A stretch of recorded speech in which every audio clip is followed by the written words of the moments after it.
ஆசை. ஆனால் அவனுக்கு எந்த மொழியும் தெரியாது. இருந்தாலும் சமாளிச்சுக்கலாம்னு முடிவு பண்ணிட்டு கிளம்பிட்டான். ஏதோ ஒரு தேசத்துக்கு போய் சேர்ந்தான். அங்கே அவனுக்கு யாரையும் தெரியாது. அவங்க என்ன மொழியில் பேசிக்கிறாங்க அப்படிங்கிறது கூட புரியல. என்ன பண்ணுறதுன்னு யோசனை பண்ணிட்டு ஒரு இடத்துல நின்றுக்கிட்டு இருக்கிறான். எதிர ஒரு பெரிய கட்டிடம், நிறைய பேர் உள்ளே போயிட்டு இருக்கிறாங்க. இவனும் அவங்க பின்னாடியே உள்ளே போனான். ஒரு பெரிய அறை, அலங்காரம்லாம் பண்ணி வச்சிருக்கிறாங்க. நிறைய பேர் சாப்பிட்றதுக்காக உட்காந்துருக்குறாங்க.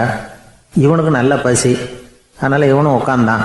சாப்பாடு போட்டாங்க, சாப்பிட்டான். அன்பான உபசரிப்பு. இவன் மனசு உள்ள நினச்சிக்கிட்டான், இது ஏதோ அரசருடைய அரண்மனை மாதிரி தெரியுது. இன்னைக்கு ஏதோ விருந்து நடக்குது, நல்ல வேளை நம்ம பசியும் தீர்ந்தது அப்படின்னு நினச்சிக்கிட்டே நிமிர்ந்து பார்க்குறான். சாப்பாடு பரிமாறினவன் எதிரில் ரொம்ப பணிவோட முதுகை வளைச்சி வணக்கம் தெரிவித்தான். இவனும் எழுந்திரிச்சு நின்று முதுகை வளைச்சி வணக்கம் தெரிவித்தான். ரொம்ப நன்றின்னா. அவன் ஒரு சீட்டை இவன் கையில் கொடுத்தான். இவன் அதை வாங்கி பார்க்குறான். என்ன எழுதியிருக்குன்னு ஒன்றும் புரியல. சரி, இந்த நாட்டில் தங்களுடைய நன்றியை சீட்டில் எழுதி தான் கொடுப்பாங்க போல இருக்கு அப்படின்னு நினச்சிக்கிட்டு மறுபடியும் நன்றின்னா. ஆனால் அவன் காசை கொடுங்கன்னா. ஏன்னா அது ஒரு ஹோட்டல், இவன் சாப்பிட்டதுக்கான பில் அது. இவன் அதை புரிஞ்சிக்கவே இல்லை. நன்றின்னு அந்த சீட்டில் எழுதி கொடுக்குறாங்க போல இருக்கு அப்படின்னு நினச்சிக்கிட்டு அதை வாங்கி சட்டை பையில் பத்திரமா வச்சுக்கிட்டு பரவாயில்லைங்க ரொம்ப மகிழ்ச்சின்னா. ஒரு வெளிநாட்டுக்காரனுக்கு இவ்வளவு தூரம் மரியாதை பண்ணுறீங்களே, எங்கள் ஊருக்கு போனதும் உங்களை பற்றி நிறைய சொல்லுவேன் அப்படின்னா. இவன் என்ன சொல்கிறான்னு அவனுக்கு புரியல. இவனை பிடிச்சி அழைச்சிட்டு போய் முதலாளி முன்னாடி நிறுத்தினான். நாம் சொன்னதில் இவனுக்கு ரொம்ப பெருமையாக இருக்கணும் போல இருக்கு, அதுதான் பெரிய இடத்துக்கு அழைச்சிட்டு வந்திருக்கிறான் அப்படின்னு இவன் நினச்சிக்கிறான். அவரும் பில்லுக்கான பணத்தை கொடுங்கிறாரு. பரவாயில்லைங்க ரொம்ப மகிழ்ச்சி நன்றிங்கிறான் இவன். அவரு பார்த்தார், இவனை நீதிமன்றத்துக்கு அனுப்பி வச்சுட்டார். இவன் என்ன நினச்சிக்கிட்டான், நம்மளை இந்த ஊர் ராஜா முன்னாடியே அழைச்சிக்கிட்டு வந்து நிறுத்தி இருக்கிறாங்க போல இருக்கு, என்ன ஒரு பெருந்தன்மை அப்படின்னு நினச்சிக்கிறான். நீதிபதி சொன்னார், சாப்பிட்டதுக்கான பணத்தை கொடுத்துரு, இல்லைன்னா அதுக்கான தண்டனை அனுபவிக்க வேண்டி இருக்கும்னார். ராஜாவே நமக்கு நன்றி சொல்கிறாரு போல இருக்கு அப்படின்னு நினச்சிக்கிறான் இவன். என் மகிழ்ச்சிக்கு எல்லையே இல்லைங்க அப்படின்னா. அவர் பார்த்தார், இவனுக்கு தண்டனை கொடுக்க வேண்டியது தான் அப்படின்னு முடிவு பண்ணார். உடனே தீர்ப்பு எழுதினார். இவனை கழுதையில் பின்புறமாக உட்கார வைங்க, இவன் ஒரு மோசடிக்காரன் அப்படின்னு ஒரு போர்டு எழுதி அவன் கழுத்தில் மாட்டுங்க, அப்புறம் அந்த கழுதையை ஊர் பூரா விரட்டுங்க அப்படின்னார். இவனுக்கு தான் மொழி புரியலையே, ஏதோ நடக்குது அப்படிங்கிறது மட்டும் புரியுது. எல்லாரும் சேர்ந்து இவனை ஒரு கழுதை மேலே உட்கார வச்சாங்க. ஓஹோ, நம்மளை பாராட்டி ஒரு ஊர்வலம் நடத்துகிறாங்க போல இருக்கு அப்படின்னு நினச்சிக்கிறான் இவன். எல்லாரும் சத்தம் போட்டுக்கிட்டே கையை தட்டிக்கிட்டு கழுதை பின்னாடி ஓடி வர்றாங்க. இவனுக்கு ரொம்ப உற்சாகமாக இருக்குது. எல்லாருக்கும் கை கூப்பி வணக்கம் சொல்லிக்கிட்டே போகிறான். கூட்டத்தில் திடீர்னு ஒரு தெரிஞ்ச முகம் தெரியுது. அவனுடைய தேசத்தை சேர்ந்த ஒரு ஆள் அவன். அவனை பார்த்ததும் இவனுக்கு ரொம்ப உற்சாகம். நம்ம ஊருக்கு போனதும் இங்கே நமக்கு கிடைச்ச மரியாதையெல்லாம் உண்மைதான்னு சொல்கிறதுக்கு ஒரு சாட்சியும் கிடைச்சிட்டுது அப்படின்னு நினச்சிக்கிறான். அவனை பார்த்து கத்தனான், நல்லா பார்த்துக்க, இந்த ஊர் மக்கள் எனக்கு எப்படிப்பட்ட வரவேற்பு கொடுக்குறாங்கங்கிறத நல்லா கவனிச்சுக்கோ அப்படிங்கிறான். அவனுக்கு அவமானமாக போட்டுது. தலையை குனிஞ்சிக்கிட்டே நழுவி போயிட்டான். இவன் பார்த்தான், அவன் தலை தெரியல. ஆகா, அவனுக்கு நம்ம மேலே பொறாமை போல இருக்கு, அதனால தான் காணாமல் போயிட்டான் அப்படின்னு நினச்சிக்கிறான். இப்படி ஒரு வேடிக்கை கதையை பெரியவங்க சொல்கிறது உண்டு. கதை வேடிக்கையாக இருந்தாலும் இதில் உள்ள கருத்து என்ன தெரியுமா? அந்த கழுதை மேலே உட்காந்துருக்கிறானே, அது மாதிரி தான் நாமளும் அகங்காரங்கிற கழுதை மேலே உட்காந்துக்கிட்டு இருக்கோமா. நாமளும் கிட்டத்தட்ட அதே மாதிரி பிரம்மையில் தான் இருக்கிறோமா. என்ன நடக்குதுங்கிறதே புரியறதில்லை. அகங்காரத்தில் பேசுகிறவனுக்கும் சித்த சுவாதீனம் இல்லாமல் பேசுகிறவனுக்கும் அதிக வித்தியாசம் இருக்கிறதில்ல. அது மாதிரி ஒருத்தன் தன்னுடைய வீட்டை சுற்றி சேற்றை வாரி இறைச்சிக்கிட்டு இருந்தானா. அந்த வழியாக வந்த ஒரு பெரியவர் அதை பார்த்துருக்கார். என்னப்பா பண்ணிகிட்டு இருக்கிற அப்படின்னு கேட்டாரான். கழுதைகளை விரட்டிக்கிட்டு இருக்கிறேன் அப்படின்னானா. இங்கே கழுதைகளே காணுமே அப்படின்னாரான் அவர். அதுதான் ஏற்கனவே விரட்டி விட்டனே அப்படின்னானா இவன். ஒரு ஊரில் ஒரு ராஜா இருந்தார். அவர் ஒரு நாள் காலையில் அரண்மனையில் மேல் மாடத்தில் வந்து நின்றுக்கிட்டு இருந்தார். அப்போ ஒரு ஆள் வீதியில் ரொம்ப வேகமாக ஓடிக்கிட்டு இருக்கான். அதை ராஜா கவனித்தார். அவன் மனசில் ஏதோ ஒரு தவிப்பு இருக்குங்கிறத புரிஞ்சுக்கிட்டார். உடனே அரண்மனை சேவகர்களை கூப்பிட்டார். அந்த ஆளை இங்கே அழைச்சிட்டு வாங்க அப்படின்னார். இவங்க ஓடி போய் அந்த ஆளை அழைச்சிட்டு வந்தாங்க. மன்னர் முன்னாடி நிறுத்தினாங்க. மன்னர் அவனை நிமிர்ந்து பார்த்தார். எதுக்காக இவ்வளவு வேகமாக ஓடிக்கிட்டு இருக்கிற அப்படின்னு கேட்டார். இதுக்கு அவன் சொன்னான், மன்னா, நம்ம கோட்டையின் வடக்கு வாசல் இருக்கு இல்லையா, அது ஓரமாக ஒரு பெரிய பாறாங்கல் கிடக்கு. அதுக்கு அடியில் நான் ஒரே ஒரு வெள்ளி நாணயத்தை புதைச்சி வச்சுருக்கேன். அது இப்போ எனக்கு தேவைப்படுது. என்னுடைய மனைவிக்கு ஒரு பரிசு வாங்கி கொடுக்க வேண்டியிருக்கு. அதுக்காக தான் அவசரமாக ஓடிக்கிட்டு இருக்கிறேன் அப்படின்னா. மன்னர் யோசனை பண்ணார். அப்புறம் சொன்னார், அதுக்காகவா இப்படி ஓடுற? பரவாயில்ல, அதை பற்றி கவலைப்படாத. நான் உனக்கு 10 வெள்ளி காசுகள் தர்றேன், வாங்கிட்டு திரும்பி போ அப்படின்னார். இவன் தலையை சொரிஞ்சான். மன்னா, நீங்கள் கொடுக்கறத ரொம்பவும் மகிழ்ச்சியோடு வாங்கிக்கிறேன். இருந்தாலும் அதுக்கப்புறம் அந்த வடக்கு வாசலுக்கு போய் அங்கே இருக்கிற ஒரு நாணயத்தையும் எடுத்துக்கிட்டு போயிடுறேனே அப்படின்னு நான். இதை பாருப்பா, அந்த ஒரு நாணயத்தை மறந்துடு, உனக்கு 100 வெள்ளி நாணயங்கள் தரேன் இருக்கார். மன்னா, ரொம்ப மகிழ்ச்சி. உங்கள் மாதிரி தாராள குணம் வேற யாருக்கும் வராது. நீங்கள் கொடுக்குற 100 நாணயங்களையும் வாங்கிக்கிறேன். இருந்தாலும் வடக்கு வாசலுக்கு போய் அதையும் எடுத்துக்கிட்டா 101 ஆயிடுமே அப்படின்னு நானா. இதை பாருப்பா, அந்த ஒரு நாணயத்தை மறந்துடு, அது எக்கேடாவது கெட்டு போகட்டும். நான் உனக்கு 100 பொற்காசுகள் தரேன், அதையாவது வாங்கிட்டு வந்த வழியிலேயே திரும்பி போடுன்னாரான். தங்க நாணயங்களே தரேன்னு சொல்கிறீங்க, தாராளமாக வாங்கிக்கிறேன். இருந்தாலும் வடக்கு வாசலுக்கு போய் அப்படின்னு மறுபடியும் ஆரம்பித்தான். அரசர் பொறுமை இழந்துட்டார். கடைசியாக ஒரு முடிவுக்கு வந்துட்டார். இதை பாருப்பா, உனக்கு என்னுடைய ராஜ்யத்திலேயே பாதியை கொடுத்துட்றேன், அப்படியாவது திருப்தியாக திரும்பி போ அப்படின்னாரான். மன்னா, உங்களுடைய பெருந்தன்மைக்கு ஈடு இணையே கிடையாது. தேசத்திலேயே பாதி பிரித்து கொடுக்குறேன்னு சொல்கிறீங்க. அதனால் உங்ககிட்ட ஒரு சின்ன வேண்டுகோள் அப்படின்னானா. சொல்லுன்னாராம் மன்னர் ஆர்வமா. இவன் மெதுவாக ஆரம்பித்தான். அப்படி இந்த ராஜ்யத்தை 2ஆக பிரிக்கிறப்போ அந்த வடக்கு வாசல் இருக்கிற பக்கத்தை என்கிட்டயே கொடுத்துருங்கோ அப்படின்னானா. மன்னர் அசந்து போயிட்டார். இந்த கதை எதுக்காகன்னு கேட்டால், மனம்ங்கிறது ஒரு குரங்குங்கிறத புரிஞ்சுக்கிறதுக்காகத்தான். உன்னை பிடிச்சிக்கிட்டா லேசில் விடாது. அப்படிப்பட்ட மனசை அறிவு தான் வழி நடத்தணும். அதில் தான் வாழ்க்கையின் வெற்றி அடங்கியிருக்குது. ஒரு சின்ன பையன் தெருவில் அழுதுகிட்டு இருந்தான். ஏன்பா அழுகுறேன்னு ஒரு பெரியவர் கேட்டார். 1 ரூபா காசை இங்கே தொலைச்சுட்டேன் அப்படின்னா. சரி, அதுக்காக அழாத, அதுக்கு பதிலாக 10 ரூபா தரேன், இந்தா வச்சுக்கோன்னு கொடுத்தாரு. அந்த 10 ரூபாயை வாங்கி சட்டப்பையில் போட்டுக்கிட்டு அதை விட அதிகமாக சத்தம் போட்டு அழ ஆரம்பிச்சுட்டான். மறுபடியும் ஏன்டா அழறேன்னு கேட்டார் பெரியவர். அந்த 1 ரூபாயும் கிடச்சிட்டுதுன்னா இப்போ என்கிட்ட 11 ரூபா இருக்குமே, இப்போ 10 ரூபா தானே இருக்குது அப்படின்னு சொல்லிவிட்டு அழறான். சங்கீத வித்வான்களில் பல வகை உண்டு. சில குறிப்பிட்ட ராகங்களை பாடுறதில் அவங்களுக்கு பெருமை வர்றது உண்டு. ஆனால் ஒருத்தர் இருந்தார், அவரால் ஒரு ராகத்துக்கே பெருமை வந்தது. அந்த ராகத்தை அவர் வாசித்து கேட்கணும் அப்படின்னு சொல்லுவாங்க. அது என்ன ராகம்னா தோடி ராகம். சரி, அந்த வித்வான் யாருன்னா அவர் தான் திருவாவடுதுறை ராஜரத்னம் பிள்ளை. பேராசிரியர் கல்கி ஒரு சமயம் தம்முடைய பத்திரிகையில் எழுதினாராம். அதை அப்படியே படிக்கிறேன் கேளுங்களேன். ஆகா, ஸ்ரீ ராஜரத்னம் பிள்ளையின் தோடி ஆலாபனையை முதலில் கேட்டபோது அவருடைய கற்பனையை விட்டு தள்ளுங்கள். நம்முடைய மனதில் என்னென்ன இன்பமயமான கற்பனைகள் எல்லாம் உதித்தன. குழந்தை தாயிடம் கொஞ்சம் குரலை கேட்டோம், அன்னை குழந்தையிடம் கொஞ்சம் குரலை கேட்டோம், ரதியும் மன்மதனும் பேசிக்கொண்ட காதல் மொழிகளை கேட்டோம், முருகன் சிவபெருமான் செவிகுளிர மொழிந்த உபதேசத்தை கேட்டோம், கலைமகள் கவிஞனுக்கு அருளிய ஆசி மொழிகளை கேட்டோம், நாரத முனிவருடைய தம்பூரா சுருதியை கேட்டோம், ராவணன் தன் எலும்பை ஒடித்து வீணையாகச் செய்து வாசித்த கானத்தை கேட்டோம், கானப்பறவைகளின் கலகல ஒலியை கேட்டோம், கோலக்குயில்களின் குரல் இனிமையை கேட்டோம். இப்படிலாம் பேராசிரியர் கல்கி விமர்சனம் எழுதியிருக்கிறார். திருவாவடுதுறை ராஜரத்னம் பிள்ளை அவர்களுடைய வாசிப்பை கேட்டுட்டு டி.என். ராஜரத்னம் பிள்ளை இறந்து போனார். அப்போ கவிஞர் கண்ணதாசன் எழுதினார், செவியனில் ஓடி எங்கள் சிந்தையில் ஓடி இந்த புவியெல்லாம் ஓடி நின்பார் பொங்கிய தோடி வேறிங்கு எவரிடம் போகும் ஐய இனி அதை காப்பார் யாவர் அவிந்தனின் சடலத்தோடே அவிந்தது தோடிதானும் அப்படின்னு எழுதினாராம். அந்த அளவுக்கு அவருடைய தோடியை ரசித்தவர்கள் உண்டு. அதே மாதிரி தோடின்னா என்னன்னு தெரியாமலே அவரை ரசித்தவங்களும் அந்த காலத்தில் உண்டு. அதாவது ஒரு பெரிய சபையில் இவர் வாசிச்சுக்கிட்டு இருக்கிறார். பாதியில் ஒரு பெரிய மனுஷன் உள்ளே வந்தார்.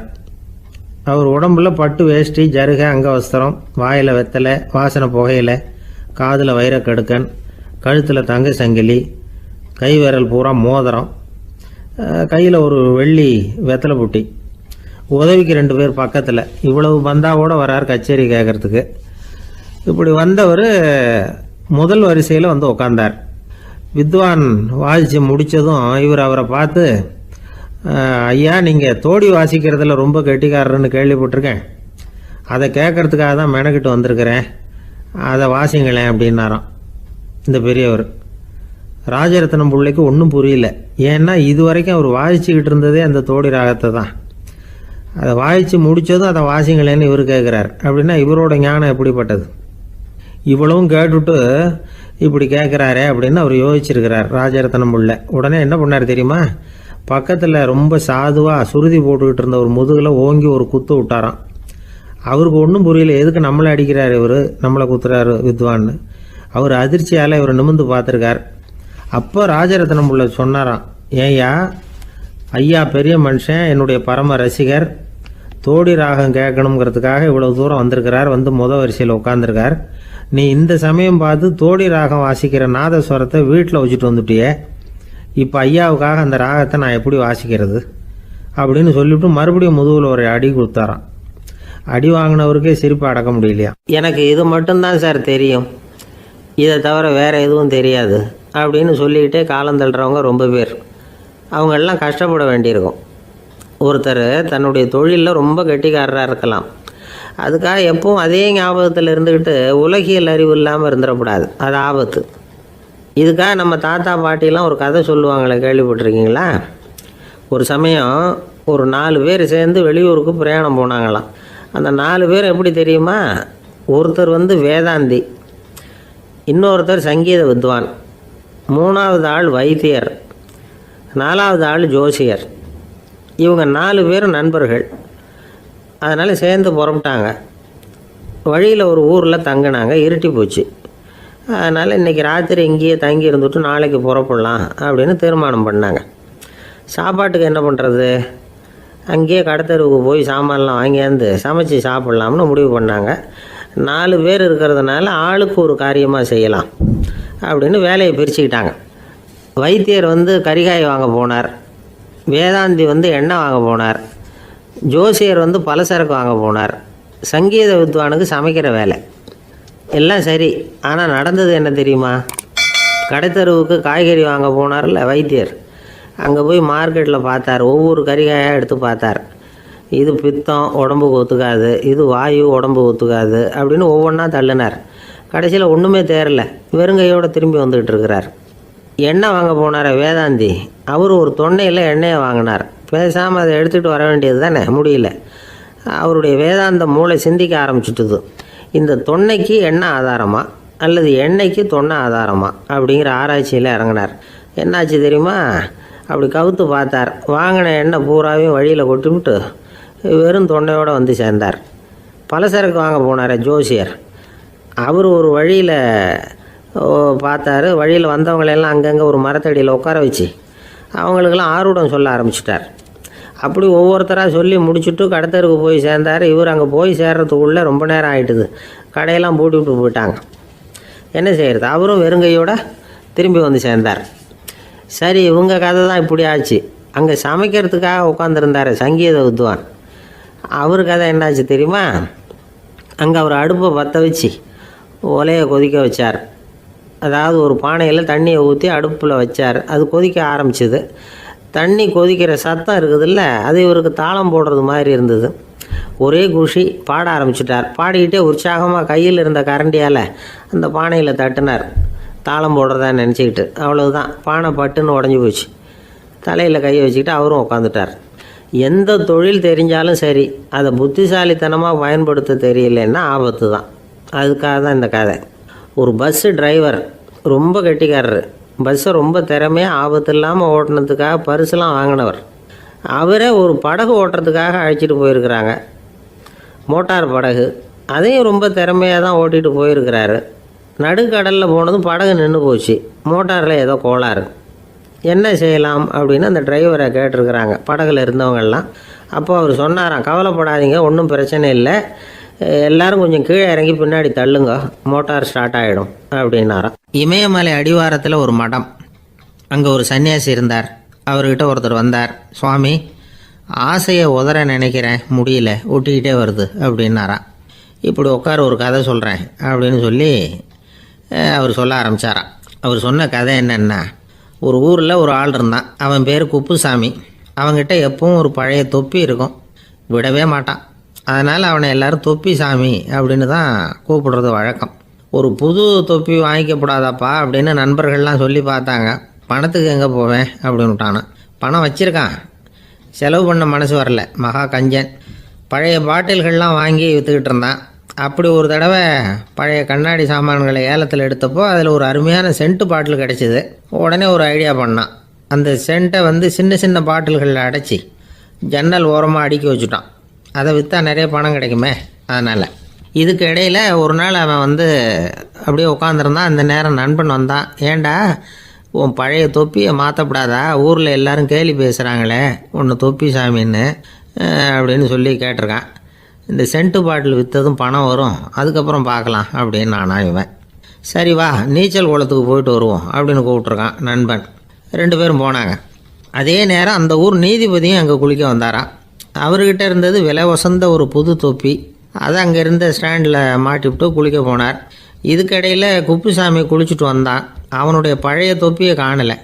அந்த புது தொப்பியை பார்த்தா இது நண்பனுடைய வேலை தான் அப்படிங்கிறதாக புரிஞ்சுக்கிட்டு அதை எடுத்து மாட்டிகிட்டு வந்துட்டான். நீதிபதி குளிச்சுட்டு வந்து பார்க்குறாரு, தொப்பியை காணும். போலீஸில் புகார் கொடுத்தார். அவங்க தேடினாங்க. ஒரு மூலையில் பழைய தொப்பி கிடச்சிது. அடடா இது நம்ம குப்புசாமியோட தொப்பி இல்லையா அப்படின்னு நானா ஒருத்தன். உடனே அவன் வீட்டுக்கு தேடிட்டு போயிருக்காங்க. அங்கே போய் பார்த்தா புது தொப்பி அங்கே இருக்குது.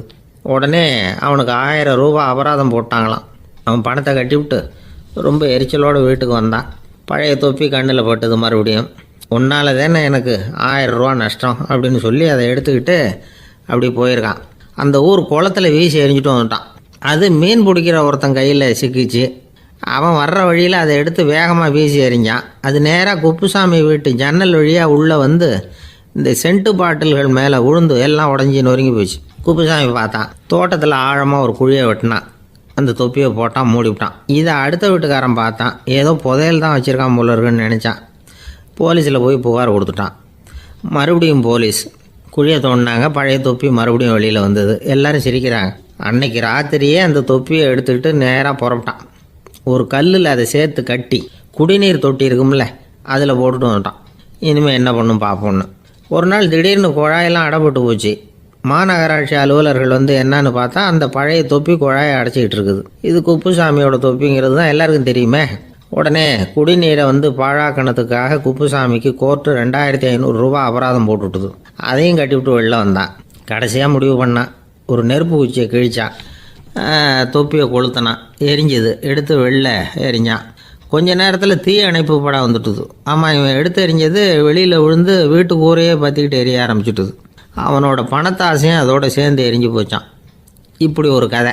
இந்த கதையை சொல்லி முடித்தார் அந்த இமயமலை அடிவாரத்தில் இருந்த சன்னியாசி. இப்போ அந்த குப்புசாமி எங்கே இருக்கிறான்னு கேட்டார் எதிரில் இருந்தவர். இதோ உன் எதிரிலே இருக்கிறான், நான் தான் அந்த குப்புசாமி அப்படின்னாரான் அந்த சன்னியாசி. அந்த குப்புசாமி கிட்ட இருந்தது மாதிரி ஒரு பழைய தொப்பி நம்ம ஒவ்வொருத்தர்கிட்டையும் உண்டு. அதை எப்படி தொலைக்கிறதுன்னு தெரியாமல் தடுமாறிக்கிட்டு இருக்கிறோம். அது என்ன தொப்பிங்கிறீங்களா? அதுதான் நம்மை சூழ்ந்திருக்கிற மாயை அப்படிங்கிறார் சுவாமி சின்மயானந்தர். மெய்ஞானம் கிடைக்கிறப்போ மாயை எரிஞ்சு போகும் அப்படிங்கிறது அவருடைய கருத்து. நம்மால் ஒருத்தர் வேகமாக ஓடி வந்தார். காலில் மாட்டியிருந்த பழைய செருப்பு 2 ஆவேசமாக தூக்கி ஒரு கிணத்துல போட்டுட்டு வெறுங்காலோடு நடந்து வந்துக்கிட்டு இருக்கிறார். ஏன் அப்படி பண்ணீங்க அப்படின்னு கேட்டோம். அந்த செருப்புக்கு சொந்தக்காரன் பின்னாடி வந்துக்கிட்டு இருக்கிறான், அதனால் அப்படி பண்ணேன் அப்படிங்கிறார் இவர். வாழ்க்கையில் சில சந்தர்ப்பங்களில் நாம் சில அவமானங்களை சந்திச்சே தீர வேண்டியிருக்கு. என்ன பண்ணுறது, காலம் அப்படி. அவமானப்படுறவங்க உடனே அடங்கி போய்டுறது தான் உலக வழக்கம். அவமானப்பட்டால் உடனே சீறி எழறவங்களும் உண்டு. ஆனால் அதையே ஒரு சவாலாக எடுத்துக்கிட்டு முன்னுக்கு வர்றவங்களும் சில பேர் இருக்கிறாங்க. அவங்க ரொம்ப அபூர்வம். இன்றைக்கி மனோதத்துவ நிபுணர்கள்லாம் என்ன சொல்கிறாங்க தெரியுமா? அவமானப்பட்டுட்டா உடனே அடங்கி போயிடக்கூடாதான். அதையே ஒரு சவாலாக எடுத்துக்கிட்டு மனசில் ஒரு வைராக்கியத்தோடு முயற்சி பண்ணினா வாழ்க்கையில் எல்லாரும் முன்னேறலாமா. அவமானங்கிறத நாம் வைராக்கியமாக மாற்றிக்கணும். அதுதான் வெற்றிக்கு வழி. ராமர் இந்த பூமியில் பிறந்ததே ஒரு வைராக்கியத்தினால தான் சார் அப்படின்னார் ஒருத்தர். எப்படிங்க அது அப்படின்னு கேட்டேன். அவர் சொன்னார், தசரதருக்கு ராமர் குழந்தையாக பிறக்கணும், அப்போ தான் இங்கே இருக்கிற கஷ்டங்கள்லாம் நீங்கும் அப்படின்னு சர்வ லோகமும் எதிர்பார்த்துக்கிட்டு இருக்குது. ஆனால் அவர் எப்போ வந்து பிறப்பார் அப்படின்னு யாருக்கும் தெரியல. அந்த காரியம் சீக்கிரம் நடக்கணுமே, அதுக்கு என்ன பண்ணுறது? நாரதர் வந்தார் ஒரு நாள் தசரதரை தேடி. தசரதா, உனக்கு ஒரு செய்தி தெரியுமான்னு ஆரம்பித்தார். அவர் எப்பவும் இப்படித்தானே ஆரம்பிக்கிறது வழக்கம். என்ன விஷயம்னு கேட்டார் தசரதர். தசரதா, நீ அடிக்கடி உன்னோட தேரில் ஏறிக்கிட்டு தேவலோகத்துக்கு போகிற, அங்கே போகிற வர்ற எல்லாம் பண்ணிகிட்ருக்க, எல்லாம் சரி. தேவலோகத்துலேயும் உன்னை நல்லபடியாக தான் வரவேற்கிறாங்க. தேவேந்திரன் உன்னை பிரியமாக அழைச்சிட்டு போய் தன்னுடைய அரியாசனத்திலேயே தனக்கு பக்கத்திலேயே உட்கார வைக்கிறான். நீயும் சந்தோஷமாக உட்காந்து பேசிவிட்டு வந்துடுற. ஆனால் நீ இங்கே வந்ததுக்கு அப்புறம் அங்கே என்ன நடக்குது தெரியுமா உனக்கு அப்படின்னாரான் நாரதர். என்ன நடக்குது எனக்கு ஒன்றும் தெரியலையே அப்படின்னாரான் தசரதர். நாரதர்கிட்ட வந்து கிட்டத்தில் வந்து கேட்டிருக்கார், கொஞ்சம் சொல்லுங்கள் என்னது அப்படின்னு. அவர் நெருங்கி வந்தாரான் நாரதரும். மெதுவாக அவர் காதோட காதாக சொன்னாராம். அதாவது நம்ம பாஷையில் சொல்லப்போனால் பற்ற வைக்கிறார். நீ அங்கே தேவேந்திரங்கிட்ட உட்காந்து பேசிவிட்டு வந்த பிறகு நீ அங்கே உட்காந்துருந்த அரியாசனத்தை தண்ணி ஊற்றி கழுவி சுத்தப்படுத்துகிறாங்க. நீ என்ன அந்த அளவுக்கு சுத்தம் இல்லாத ஆளா, தினம் குளிக்காமையாக இருக்கிற அப்படின்னாராம். தசரதருக்கு இது ரொம்ப அவமானமாக போயிட்டுது. அப்படியே செய்கிறாங்க அப்படின்னாராம். ஆமாம், நீ வேணும்னா நான் சொல்கிறது உண்மையா இல்லையா அப்படின்னு சோதனை பண்ணி பார்த்துக்கோ அப்படின்னாரான் நாரதர். உடனே தசரதர் இதுக்காகவே புறப்பட்டு தேவலோகம் போனார். அங்கே வழக்கம் போலவே இவரை கூப்பிட்டு உட்கார வச்சு பேசிக்கிட்டு இருந்தான் தேவேந்திரன். கொஞ்ச நேரம் பேசிக்கிட்டு இருந்துட்டு சரி நான் கிளம்புறேன்னு புறப்பட்டார். சரி, அவனும் வாசல் வரைக்கும் வந்து வழி அனுப்பி வச்சுட்டு உள்ளே போயிட்டான். தசரதர் வெளியில் கொஞ்ச நேரம் மறைஞ்சி இருந்துட்டு மெதுவாக உள்ளே எட்டி பார்த்தார் என்ன நடக்குதுன்னு. நாரதர் சொன்னது உண்மைதான். தசரதர் உட்காந்துருந்த ஆசனத்தை அங்கே 2 தேவர்கள் கழுவி சுத்தப்படுத்திக்கிட்டு இருக்கிறாங்க. தசரதரால் இதை தாங்கிக்க முடியல. அவருக்கு ரொம்ப அவமானமாக போச்சு. நேராக கிடுகிடுன்னு தேவேந்திரங்கிட்டே போனார். நான் உட்காந்துருந்த இருக்கையே சுத்தம் பண்ணுறியே, நான் என்ன அந்த அளவுக்கு பாவியா அப்படின்னு கேட்டார். ரொம்ப கோபமாக கேட்டார். தசரதரே, மனுஷனுக்கு 3 கடன்கள் உண்டு. தேவ கடன், ரிஷி கடன், பித்ரு கடன். இதை தீர்க்காதவன் பாவியாகிறான். இதில் மகனை பெறுவதால் தான் பித்ரு கடன் தீரும். உனக்கு மகன் கிடையாது, அதனால் நீ பாவி ஆகிற. பாவி உட்காந்துருந்த இடம்ங்கிறதுனால அதை சுத்தம் செய்ய வேண்டியது எங்கள் கடமை அப்படின்னு நானும் தேவேந்திரன். இந்த இடத்துல தசரதருக்கு ஏற்பட்ட அவமானம் ஒரு வைராக்கியமாக மாறிச்சு. தேவேந்திரனே கேட்டுக்கோ, ஒரு மகனை பெற்ற பிறகு தான் இந்த சபையில் மறுபடியும் அடி எடுத்து வைப்பேன் அப்படின்னு சொல்லிவிட்டு போயிட்டாரான். போய் புத்திர காமேஷ் யாகம் பண்ணார். புத்திரர்கள் பிறந்தார்கள்.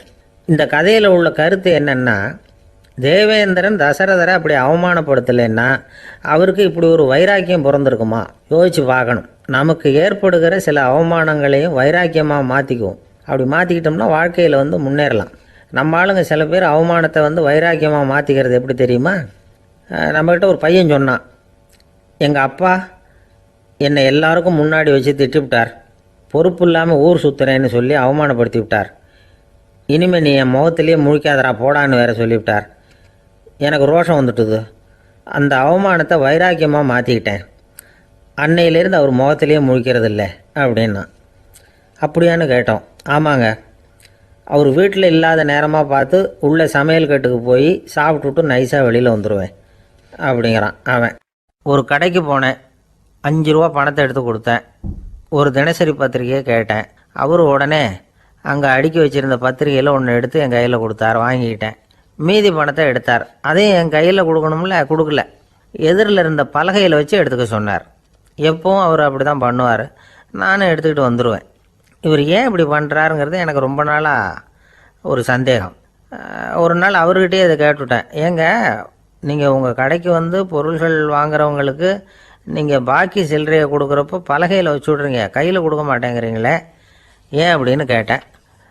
காசை கையில் கொடுத்தா நம்மக்கிட்ட இருக்கிற லட்சுமி போயிடுவா சார் அப்படின்னார். அதாவது பணம் செலவாயிடும் அப்படின்னு அர்த்தமா. இன்னொரு நண்பர், அவர் ஒரு நாள் வழக்கத்துக்கு மாறாக ரொம்ப சோகமாக உட்காந்துருக்கிறார்.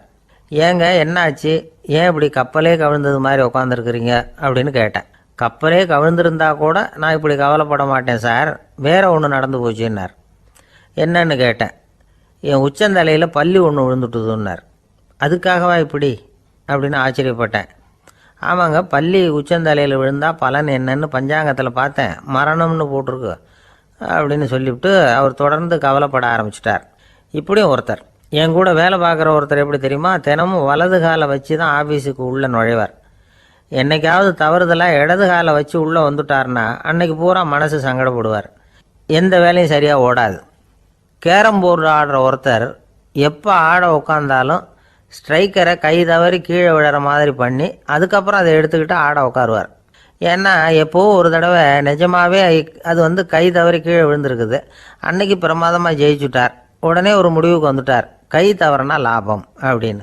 அதுக்கப்புறம் அதையே பழக்கமாக்கிக்கிட்டார். பூனை குறுக்க போனால் சகுனம் சரியில்லைன்னு நினைக்கிறவங்க உண்டு.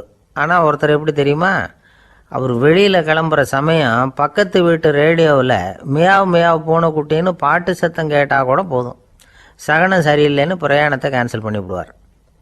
இப்போ இவ்வளவும் எதுக்கு சொல்கிறோம்னா, அளவுக்கு மீறின சகுன நம்பிக்கைகள் இருக்குது பாருங்கள், இதோட பயமும் சேர்ந்துக்கிட்டதுன்னு வச்சுக்கோங்க, இது ஒருத்தருடைய மனநிலையை பாதிச்சிடும். இது உளவியல் நிபுணர்கள் சொல்கிற கருத்து. வாழ்க்கையே தடுமாற வச்சிரும். பாதுகாப்பு இல்லாத உணர்வு, ஒரு விதமான டிப்ரெஷன் மனநிலை, இதெல்லாம் தான் இதுக்கு காரணமாக அமையலாம். சில பேர் காய்கறி நறுக்க கத்தியை கையில் எடுத்தால் கூட நேரம் சரியாக இருக்கா அப்படின்னு பார்த்துட்டு தான் வேலையை ஆரம்பிக்கிறது வழக்கம். அறிவு தான் மனசுக்கு வாத்தியாராக இருக்கணும். அப்போ தான் வாழ்க்கை நிம்மதியாக இருக்கும்.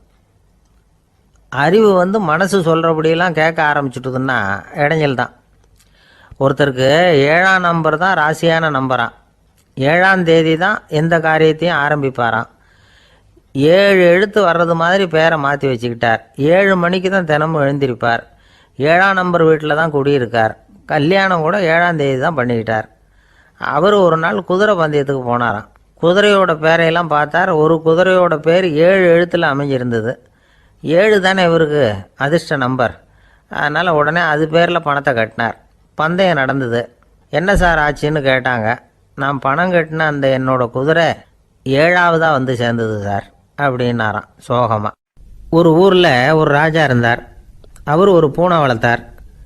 ரொம்ப செல்லமாக அவர் அந்த பூனையை வளர்த்தார். அவர் என்ன பண்ணுவார் தெரியுமா, இரவு நேரத்தில் அந்த பூனையோட தலையில் ஒரு விளக்கை வச்சுருவார். அந்த பூனை ரொம்ப ஜாக்கிரதையாக அந்த விளக்கு கீழே விழுந்துடாமல் பார்த்துக்கும். தலையை ஆட்டாமல் ரொம்ப நிதானமாக ராஜா பின்னாடி நடந்து போய்கிட்டே இருக்கும். அந்த விளக்கு வெளிச்சத்தில் எல்லா வேலைகளையும் செஞ்சுருவார். கையில் ஒரு விளக்கை தனியாக எடுத்துகிட்டு போக வேண்டிய அவசியமே இல்லை. விளக்கை தூக்கிட்டு போகிற வேலையை அந்த பூனை பார்த்துக்கும்.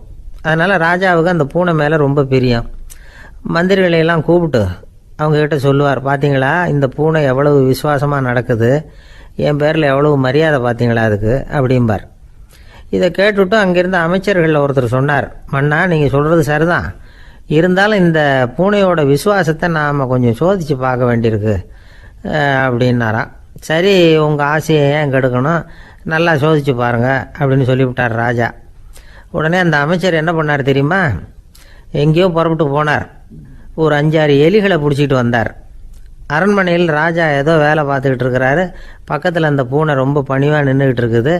அது தலையில் விளக்கு எரிஞ்சிக்கிட்டு இருக்கு. அமைச்சர் தான் பிடிச்சிட்டு வந்த எலிகளை அந்த பூனை பார்வையில் படுறது மாதிரி எதிரில் விட்டார். அந்த எலிகள்லாம் அங்கேயும் இங்கேயும் ஓட ஆரம்பிச்சிது. அதை பார்த்தது பூனை, அவ்வளவுதான்.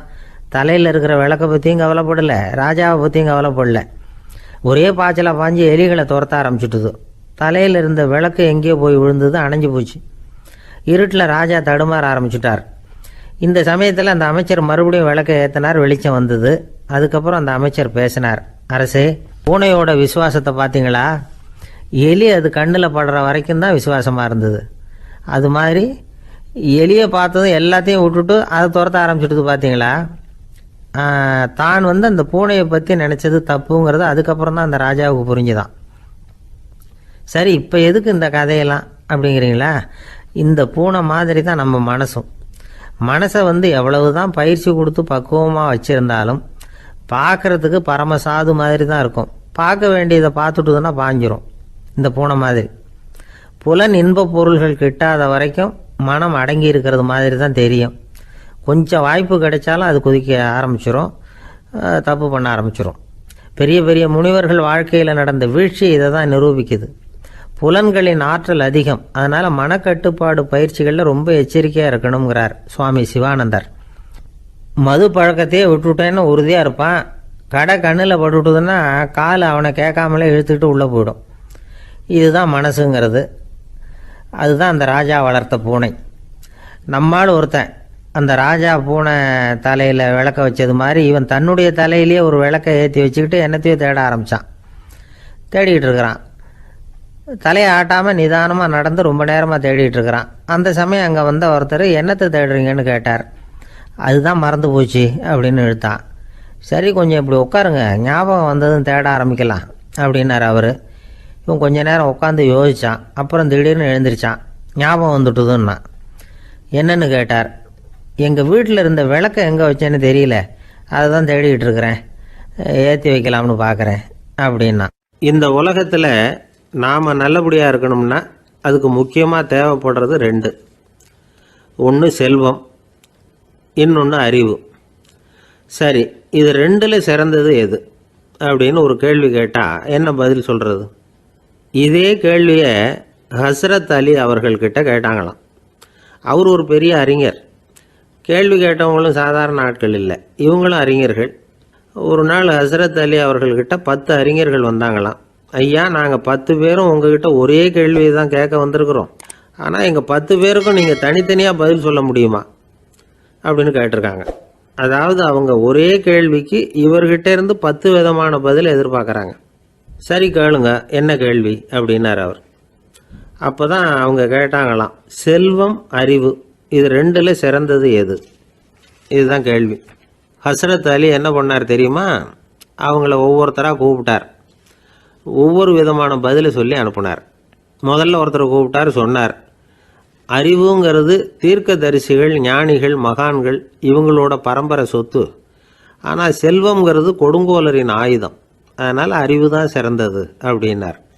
ரெண்டாவது ஆளை கூப்பிட்டார்.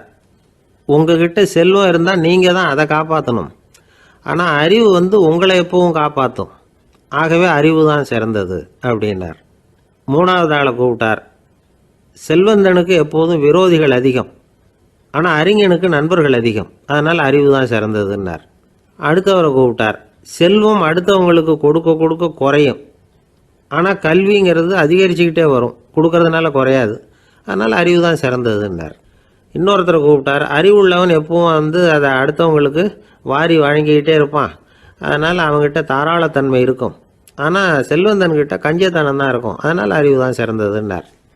ஆறாவது நபரை கூப்பிட்டார். செல்வத்தை கள்வர்கள் திருடிட்டு போக முடியும், ஆனால் அறிவை அப்படி திருடிட்டு போக முடியாது அப்படின்னார். ஏழாவது நபரை கூப்பிட்டார். செல்வம் கால ஓட்டத்தில் அழிஞ்சிரும், ஆனால் அறிவை கால ஓட்டம் ஒன்றும் பண்ண முடியாது, ஆகவே அறிவே சிறந்ததுன்னார். எட்டாவது ஆளை கூப்பிட்டு சொன்னார், செல்வத்துக்கு எப்பவும் எல்லை உண்டு, நிறை உண்டு, அளவு உண்டு, கணக்கு உண்டு. ஆனால் அறிவுக்கு அப்படிப்பட்ட எல்லை எதுவும் கிடையாது, அதனால் அதுதான் சிறந்ததுன்னார். அடுத்தவனை கூப்பிட்டார். செல்வம் உள்ளத்தில் உள்ள ஒளியை போக்கிவிடும், இருட்டை உண்டாக்கிவிடும், விரிந்த மனப்பான்மையை குறுகலாக்கிவிடும். ஆனால் அறிவு அப்படி இல்லை, இருண்ட உள்ளத்தில் ஒளியை பாய்ச்சி அதை விசாலப்படுத்துது, அதுதான் சிறந்ததுன்னார். கடைசியாக 10வது நபரை கூப்பிட்டார். செல்வம் மனசில் செருக்கை உண்டாக்குது, ஆணவத்தை ஏற்படுத்துது, அதனால் நானே கடவுள்னு நினைக்கிற அளவுக்கு மனுஷனை தாழ்த்தி விடுது. ஆனால் அறிவு பணிவையும் பண்பாட்டையும் வளர்க்குது, அதனால் அறிவு தான் சிறந்ததுன்னார். ஆக இப்படி 10 பேருக்கும் 10 விதமாக பதில் சொன்னது மூலமாக ஹஸ்ரத் அலி அவர்கள் அறிவு தான் செல்வத்தை விட சிறந்தது அப்படிங்கிறதுக்கு 10 காரணங்களை சுட்டி காட்டியிருக்கார். அந்த அறிஞர் 10 பேர் கேட்ட ஒரே கேள்விக்கு 10 பதில் சொன்னார். நமக்கு வேண்டிய ஒருத்தர் 10 பேர் கேட்ட கேள்விக்கு ஒரே பதில் சொல்லி சமாளித்தார். கேள்வி என்ன தெரியுமா? என்கிட்ட வாங்கின கடனை எப்போயா திருப்பி கொடுக்க போகிற? இதுதான் அந்த 10 பேரும் கேட்ட ஒரே கேள்வி. இந்த மாதம் 26ஆம் தேதி தந்துடுறேன் அப்படிங்கிற ஒரே பதில் சொல்லி அவ்வளவு பேரையும் இவர் அனுப்பி வச்சுட்டாராம். எல்லாரும் போனதுக்கப்புறம் இவரை தனியாக கூப்பிட்டு கேட்டிருக்கிறாங்க. அது என்ன சார் கணக்கு, 26ஆம் தேதி அன்னைக்கு என்ன அதிசயம் நடக்க போகுது அப்படின்னு கேட்டிருக்காங்க. அதிசயம் அன்னைக்கு இல்லை, அதுக்கு நாளே நடக்க போகுதுன்னாராம். விவரமாக சொல்லுங்கன்னு இருக்காங்க. வேற ஒன்றும் இல்லைங்க, 26ஆம் தேதி தானே எல்லாரையும் வர சொல்லியிருக்கிறேன், அதுக்கு நாளே நான் புறப்பட்டு தலைமறைவாயிட போகிறேன் அப்படின்னாராம் ரொம்ப பெருமையாக. ஒரு ஊரில் ஒரு ராஜா இருந்தார். அந்த ராஜாவுக்கு ஒரு மந்திரி. ராஜா ரொம்ப நியாயமானவர், நேர்மையானவர், கண்டிப்பானவர். தப்பு செய்கிறது யாராக இருந்தாலும் தண்டனை கொடுப்பார். வேண்டியவங்களுக்கு ஒரு நியாயம், வேண்டாதவங்களுக்கு ஒரு நியாயங்கிறதெல்லாம் அவர்கிட்ட கிடையாது. ஒரு சமயம் அரசவையில் அந்த அமைச்சரே விதிமுறைகளுக்கு புறம்பா ஏதோ நடந்துகிட்டு இருக்கார். மன்னருக்கு கோபம் வந்துட்டுது. உடனே அந்த அமைச்சரை கிட்டத்தில் கூப்பிட்டு அவர் கன்னத்தில் ஓங்கி ஒரு அறை கொடுத்துட்டாராம். உடனே அந்த அமைச்சர் என்ன பண்ணார் தெரியுமா? நேராக போனார். அங்கே நின்றுக்கிட்டு இருந்த இன்னொருத்தர் கன்னத்தில் ஓங்கி அரைஞ்சார். அறை வாங்கினவர் திகைச்சு போயிட்டார். இவர் ஏன் நம்மளை வந்து அரைகிறார் அப்படின்னு யோசனை பண்ணார். மன்னரும் திகைச்சு போயிட்டார். நாம இவரை அரைஞ்சா அதுக்காக இவர் போய் இன்னொருத்தரை அரையணுமா அப்படின்னு யோசனை பண்ணார். இவருக்கு என்ன பைத்தியமானு கூட நினைக்க ஆரம்பிச்சிட்டார். ஆனால் என்ன ஆச்சுன்னா, அப்புறம் அமைச்சர் அவர் கவனிச்சுக்கிட்டு இருந்தாரா, அவர் இன்னொருத்தர் அரைஞ்சார் இல்லையா, அந்த அறை வாங்கின ஆசாமியை பார்த்து கத்திக்கிட்டு இருந்தார். யார்? அமைச்சர். ஏன்பா என்கிட்ட அறையை வாங்கிக்கிட்டு இப்படி விவரம் இல்லாமல் நின்றுக்கிட்டு இருக்கிறிய, நான் உனக்கு கொடுத்ததை நீ வேற யாருக்கிட்டையாவது கொடுத்துரு அப்படின்னார். உடனே அந்த ஆள் பார்த்தான். தனக்கு அடுத்தபடியாக நின்றுக்கிட்டு இருந்தவனை ஓங்கி ஒரு அறை அரைஞ்சான். அவன் கன்னத்தை தடவிட்டே யோசனை பண்ணான். இது ஏதோ புரிஞ்சுக்கிட்ட மாதிரி அடுத்தாப்புல நின்றுக்கிட்டு இருந்தவனை அரைஞ்சான். இப்படி இந்த அறை வந்து மாறி மாறி போய்கிட்டே இருக்குது. ஊர் பூரா பிரயாணம் பண்ண ஆரம்பிச்சுட்டுது. அன்னைக்கு ராத்திரி அந்த ராஜா படுக்கிறதுக்காக போனார். அந்த நேரம் பார்த்து அவர் கன்னத்தில் பலார்னு ஒரு அறை விழுந்தது. நம்மளே அரையிறது யாரு அப்படின்னு அதிர்ச்சியோட மன்னர் திரும்பி பார்க்குறாரு. அரைஞ்சது அவரோட மனைவி. என்னாச்சு உனக்குன்னு கத்துனார் ராஜா. உங்களுக்கு தெரியாதா, ஊர் பூரா ஒருத்தர் மாற்றி ஒருத்தர் மூலமாக இந்த அறை வந்து பிரயாணம் பண்ணிட்டு வருது அப்படின்னாங்க அந்த அம்மா. அப்படின்னா ஆரம்பித்த இடத்துக்கே வந்துட்டுதா அப்படின்னாராம் மன்னர். என்ன சொல்கிறீங்கன்னு கேட்டிருக்காங்க. இவர் விவரத்தை சொன்னாராம். அப்படின்னா நீங்கள் ஆரம்பித்து வச்ச இந்த விளையாட்டை நான் முடிச்சு வச்சுட்டேன் அப்படின்னாங்களாம் அந்த அம்மா. மறுநாள் காலை மறுபடியும் அரசவை கூடிச்சு அந்த அமைச்சர் மன்னரை பார்த்து கேட்டார். என்ன மகாராஜா, என்கிட்ட கொடுத்ததை திருப்பி வாங்கிட்டீங்களா அப்படின்னாராம். இப்படி நடக்கும்னு நான் எதிர்பார்க்கவே இல்லைன்னார் மன்னர். ஆனால் நான் எதிர்பார்த்தேன்.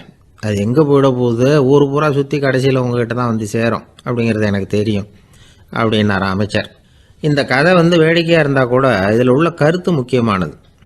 இந்த உலகத்தில் பல கருத்துக்கள் இப்படி தான் மாறி மாறி சுற்றி வந்துக்கிட்டே இருக்குது. நம்மளும் ஒருத்தன் தன்னுடைய நண்பன் ஒருத்தனை கடத்தரில் பார்த்தான். உடனே ஓடி போய் பலார்னு ஒரு அறை கொடுத்தானான். அவன் கன்னத்தை தடவிட்டு ஏன்டா என்ன அரைஞ்சேன்னு கேட்டிருக்கான். நீ ஏன்டா என்னை முட்டாள்னு என் மனைவிட்ட போய் சொன்னேன் அப்படின்ட்டுருக்கான் அவன். உன்னை ஒரு முட்டாள்னு சொன்னதுக்காகவா நீ என்ன அரைஞ்ச அப்படின்னு கேட்டிருக்கான் இவன். டேய், நான் அதுக்காக அறையலப்பா, அது ஒரு பெரிய ரகசியம். நான் முட்டாளுங்கிறது அந்த ரகசியத்தை நீ வந்து ஏன் எங்கள் வீட்டில் போய் சொன்னேன், அதுக்காக தான் அரைஞ்சேன் அப்படின்னு நான் அவன். ஒரு இலக்கிய கூட்டம் ஏற்பாடு பண்ணியிருக்கிறோம், நீங்கள் அவசியம் வந்து அதில் பேசணும் அப்படின்னு கேட்டுக்கிட்டார் ஒருத்தர். வேணாங்க, 4 பேருக்கு முன்னாடி வந்து நிற்கிறதுனா எனக்கு ரொம்ப கூச்சமாக இருக்கும் அப்படின்னாரு இவர். ஏன் சார் இன்னமும் குழந்த மாதிரி கூச்சப்படுறீங்களே அப்படின்னார் அவர். அவரை ஒரு மாதிரியாக சமாளித்து அனுப்பி வச்சுட்டு அதுக்கப்புறம் அதை பற்றி இவர் யோசித்து பார்த்துருக்கார். சில நிபுணர்கள் எழுதியிருக்கிறத படித்தும் பார்த்துருக்கிறார். மனோதத்துவ நிபுணர்கள் என்ன சொல்கிறாங்க தெரியுமா? 10லேருந்து 20% குழந்தைகள் பிறக்கிறப்பவே கூச்ச சுபாவம் கொண்டதாக தான் இருக்குதான். ஒரு தாத்தா தன்னோட பேர பிள்ளைய ஆசையாக கூப்பிடுறார் விளையாட்டு காட்ட, அதை அழுதுகிட்டு ஓடி போகுது. ஒரு அம்மா தன்னோட பிள்ளைய பள்ளிக்கூடத்தில் சேர்க்கறதுக்காக கூப்பிட்டுக்கிட்டு போகிறாங்க. அந்த புள்ள அம்மாவோட முந்தானையில் ஒளிஞ்சிக்கிட்டு வெளியில் வரமாட்டேங்குது. இவங்களெல்லாம் எப்படி சமாளிக்கிறது? குழந்தைகளோட கூச்ச சுபாவத்தை போக்குறது எப்படி? இதுக்கு நிபுணர்கள் சில யோசனைகளை சொல்லியிருக்கிறாங்க. மற்றவங்களுக்கு முன்னாடி என் பையனுக்கு கூச்சம் ரொம்ப அதிகம் சார், மற்றவங்க பார்த்தா ரொம்ப வெக்கப்படுறான், இப்படி சொல்கிற அப்பாக்கள் உண்டு. என் பையன் புது மனுஷால பார்த்தா அட்டையாக ஒட்டிக்குவான் சார் அப்படின்னு சொல்கிற அப்பாக்களும் உண்டு. இப்படிலாம் குழந்தைகளுக்கு வந்து முத்திரை குத்துறது ரொம்ப தப்பான். புதுசாக யாராவது வீட்டுக்கு வந்தால் குழந்தை தானாக தன்னோட கூச்சத்தையும் பயத்தையும் போக்கிக்கிட்டு சகஜமாக மாறி வர்றதுக்கு வாய்ப்பு கொடுக்கணுமா. ஒரு கூட்டத்துக்கோ அல்லது சொந்தக்காரங்க கல்யாணத்துக்கோ குழந்தைய அழைச்சிட்டு போகிறீங்க, அங்கே போய் கட்டாயப்படுத்தி குழந்தைய மற்றவங்க கிட்ட பேச சொல்லக்கூடாது. சில சமயம் குழந்தை தானாக தன்னுடைய கூச்ச சுபாவத்தை விட்டு பேசுகிறதுக்கு முன் வந்தால் அதை பாராட்டணும். குழந்தை கலகலப்பு இல்லாமல் மௌனமாக இருந்ததுன்னா அதையும் கண்டுக்கக்கூடாது.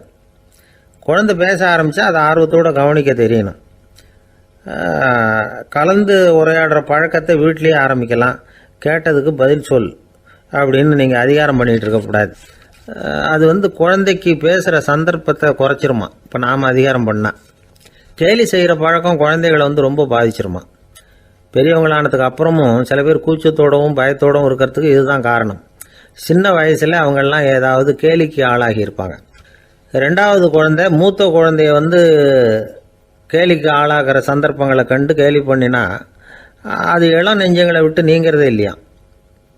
எப்பவும் குழந்தையோட நடை உடை பாவனைகளை பற்றி சொல்லிக்கிட்டே இருக்கக்கூடாதான். அதுவே கூச்ச சுபாவத்தை கொண்டுட்டு வந்துருமா. அப்பா எங்கேன்னு யாராவது கேட்டால் இது மாதிரி இன்ன காரியத்துக்காக வெளியில் போயிருக்கார், இத்தனை மணிக்கு திரும்பி வருவார் அப்படின்னு சொல்கிற அளவுக்கு குழந்தைகளை பழக்கப்படுத்தி வைக்கணும். ஃபோன்லேயே யாராவது விசாரித்தா கூட இது மாதிரி பதில் சொல்லு அப்படின்னு சொல்லணும். சின்ன சின்ன மீட்டிங்கில் 4 வார்த்தை பேச தயார் பண்ணலாம். ஒரு கடையிலையோ அல்லது ஹோட்டல்லையோ ஏதாவது விவரம் கேட்கணும்னா உங்கள் குழந்தைய தைரியமாக அனுப்புங்க. குழந்தைகள் பணிவாகவும் பொறுமையாகவும் விவரம் கேட்குறப்போ கூச்ச சுபாவம் தானாக போயிடும். சின்ன வயசுலேயே இப்படிலாம் பழக்கப்படுத்தினா தான் வருங்காலத்தில் தைரியமாக இந்த சமுதாயத்தில் வாழ முடியும். இல்லைன்னா 60 வயசுலேயும் அடுப்பங்கரையை விட்டு வெளில வர்றதுக்கு கூச்சப்பட்டுக்கிட்டு தான் இருக்க வேண்டியிருக்கும். இந்த காலத்து பிள்ளைங்க எவ்வளவோ பரவாயில்ல, எதுக்கும் தயங்குறதில்ல, கூச்சப்படுறதில்ல.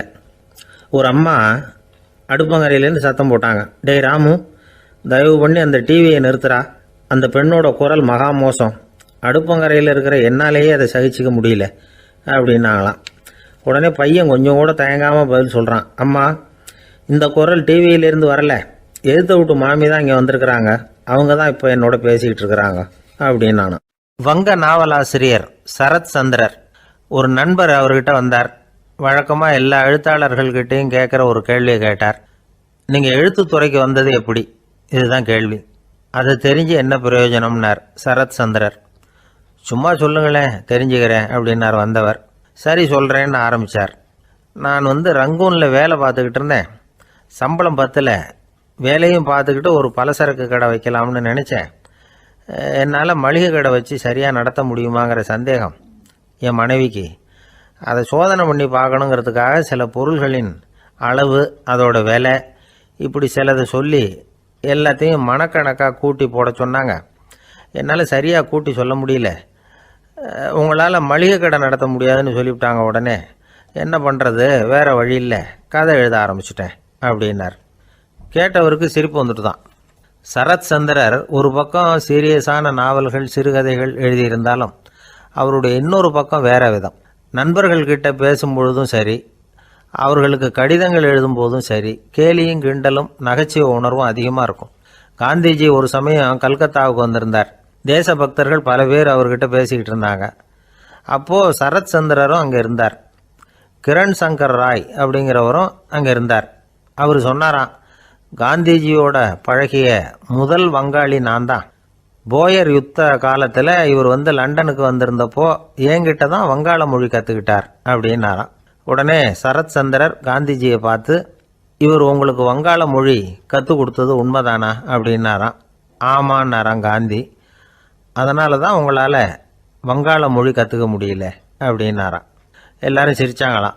சரத் சந்திரர் சாம்தாபேர் அப்படிங்கிற கிராமத்தில் தங்கியிருந்தார் ஒரு இலக்கிய நிகழ்ச்சியில் கலந்துக்கிறதுக்காக. அதுக்காக ஒரு கல்கத்தாவுக்கு போக வேண்டிய சூழ்நிலை. அதுக்காக புறப்பட்டார். அந்த சமயத்தில் பின்னாடி இருந்து யாரோ அவரை கூப்பிட்டாங்க. இப்படி கூப்பிட்டவரை பார்த்து இன்னொருத்தர் யாரோ அதட்டி இருக்கிறாங்க. போகிறவரை ஏன் இப்படி கூப்பிடுறீங்க அப்படின்னு. ஏன் கூப்பிட்டா என்னன்னு கேட்டிருக்கார் சரத் சந்திரர். புறப்படுறவங்கள பின்னாடி இருந்து கூப்பிடுறது அபசகுனம், போகிற இடத்துல ஏதாவது ஆபத்து வரலாம் அப்படின்னு அதுக்கு விளக்கம் கொடுத்துருக்கிறார் அவர். உடனே சரத் சந்திரர் சொன்னாராம், இதோ இவங்க என்னை இலக்கிய கூட்டத்துக்கு அழைச்சிட்டு போகிறாங்களே, இதை விட வேற என்ன ஆபத்து வந்துட போகுது அப்படின்னாராம். இப்படி சரத் சந்திரருக்கு இயல்பாகவே நகைச்சுவை உணர்வு உண்டு. அவருடைய நண்பர் ஒருத்தர் வீட்டுக்கு கூப்பிட்டுருந்தார். அங்கே ஒரு கச்சேரிக்கு ஏற்பாடு பண்ணியிருந்தாங்க. சரத் சந்திரருக்கு இயல்பாகவே கச்சேரியில் நீண்ட ஆலோசனையெல்லாம் கேட்கறதுக்கு பொறுமை இருக்காது. அதனால் மெதுவாக பாட போகிறவர் எப்படி அப்படின்னு கேட்டிருக்கார். அவருக்கு ரொம்ப நல்லா பாட தெரியும் அப்படின்னு சொல்லியிருக்கிறாங்க. அதுக்கு சரத் சந்திரர், பாட தெரியுங்கிறது சரி, பாட்டை நிறுத்த தெரியுமா அதை சொல்லுங்கள் முதல்ல அப்படின்னாராம். ஒரு பெரியவர் உட்கார்ந்துருக்கிறார். அவரை சுற்றி அவருடைய தோழர்கள் உட்காந்துருக்கிறாங்க. ஏதோ ஒரு முக்கியமான செய்தியை அவர் அவங்களுக்கு சொல்லிகிட்டு இருக்கிறார். அவங்களும் ஆர்வமாக கேட்டுக்கிட்டு இருக்கிறாங்க. இந்த சமயத்தில் யாரோ ஒரு ஆள் வேகமாக அங்கே வர்றார். வர்ற வேகத்திலேயே எனக்கு ஏதாவது உதவி செய்யுங்க அப்படின்னு கேட்டுக்கிட்டே வர்றார். கேட்குறது உதவி, ஆனால் குரல் மிரட்டுறது மாதிரி இருக்குது, அதட்டி கேட்குறது மாதிரி இருக்குது. இதை கேட்டதும் அந்த பெரியவர் ஆத்திரப்படலை, ஆனால் அவரை சுற்றி இருந்தவங்க ஆத்திரப்பட்டாங்க. இதை பெரியவர் கவனித்தார். கொஞ்சம் அமைதியாக இருங்கன்னார். வந்தவரை கூப்பிட்டார். அவருக்கு சில பொருள்களை கொடுத்தார். என்னங்க இப்போ உங்களுக்கு மகிழ்ச்சி தானே அப்படின்னார். ஆ அப்படின்னு அலட்சியமாக அவர் சொல்கிறார். நான் உங்களை நல்ல முறையில் நடத்தினேன்னா அப்படின்னு கேட்குறாரு அவர் மறுபடியும். அதெல்லாம் ஒன்றும் இல்லை அப்படின்னு சொல்லி அவர் சொல்லிகிட்டு இருக்கிறாரு. குரலில் கடுமை குறையில. சுற்றி இருந்தவங்களால இதை பொறுத்துக்க முடியல. கோபத்தோடு அவரை நோக்கி நெருங்க ஆரம்பித்தாங்க. பெரியவர் அவங்களையெல்லாம் தடுத்து நிறுத்தினார். வந்தவரை வாங்க என்னோட அப்படின்னு சொல்லி அழைச்சிட்டு போனார். வீட்டுக்கு போனார். அங்கே போனதும் இன்னும் சில பொருள்களை எடுத்து அவர்கிட்ட கொடுத்தார். இப்போ திருப்தி தானே, நான் உங்ககிட்ட நல்ல முறையில் நடந்துக்கிட்டேனா அப்படின்னார். அவர் முகம் இப்போ தான் கொஞ்சம் மலர்ந்தது. ரொம்ப நன்றி, இறைவன் உங்கள் குடும்பத்துக்கு எல்லா நன்மைகளையும் செய்வான் அப்படின்னு சொன்னார். இதே வார்த்தைகளை என்னுடைய தோழர்கள்கிட்டே சொல்லிட்டீங்கன்னா அவங்க கோபம் தணிஞ்சிரும், வர முடியுமான்னார். கண்டிப்பாக வர்றேன் அப்படின்னாரு. மறுநாள் காலையில் அந்த இடத்துக்கு வந்தார். அதே மாதிரி சொல்லிவிட்டு அவர் போயிட்டார். தோழர்கள்லாம் ரொம்ப வியப்போடு பெரியவரை பார்த்தாங்க. அந்த பெரியவர் தான் நபிகள் நாயகம். அவர் சொன்னார், ஒருத்தன் ரொம்ப ஆசையாக ஒரு ஒட்டகத்தை வளர்த்துக்கிட்டு வந்தான். ஒரு நாள் அந்த ஒட்டகம் கயத்தை அறுத்துக்கிட்டு ஓடி போயிட்டுது. அக்கம் பக்கத்தில் இருக்கிறவங்கெல்லாம் அந்த ஒட்டகத்தை பிடிக்கிறதுக்கு முயற்சி பண்ணாங்க. அதை துரத்திக்கிட்டு ஓடினாங்க. ஒட்டகம் தாறுமாறாக ஓட ஆரம்பிச்சுது. இந்த சமயத்தில் ஒட்டகத்தை வளர்த்தவன் அங்கே ஓடி வந்தான். நீங்கள் அதை ஒன்றும் செய்ய வேணாம், விட்டுருங்க. அதோட சுபாவம் எனக்கு நல்லா தெரியும். அதை சுலபமாக என்னோடய வழிக்கு கொண்டுகிட்டு வந்துட முடியும். நான் பார்த்துக்கிறேன், விட்டுருங்கோ அப்படின்னா. எல்லாரும் விலைக்கு போயிட்டாங்க. இவன் என்ன செஞ்சான் தெரியுமா? கொஞ்சம் புல்லை கையில் எடுத்துக்கிட்டு அந்த ஒட்டகத்தை நெருங்கினான். அவ்வளவுதான். அது ஓடி இவன் காலடியில் உட்காந்துக்கிட்டது. செல்லமாக அதை அப்படியே தடவி கொடுத்தான். முதுகில் ஏறி உட்காந்துக்கிட்டான். அது பாட்டுக்கு சாதுவாக நடந்து போகுது. இந்த கதையை நபிகள் நாயகம் தம்முடைய தோழர்களுக்கு சொல்கிறார். ஒட்டகத்தை மட்டும் இல்லை, சில மனிதர்களையும் கூட சில விதத்தில் அணுகி தான் அவர்களை சீர்திருத்த வேண்டியிருக்குது அப்படிங்கிறத அவங்களுக்கு உணர்த்தினார். இது ஒரு அழகான உளவியல் அணுகுமுறை. சில குடும்ப தலைவர்கள் கூட இந்த ஒட்டகம் மாதிரி நடந்துக்கிறது உண்டு. அப்புறம் அடங்கி போகிறதும் உண்டு. ஒரு குடும்ப தலைவர் காலையில் எழுந்திரிச்சதுலேருந்து சத்தம் போட்டு கத்திக்கிட்டு இருப்பார்.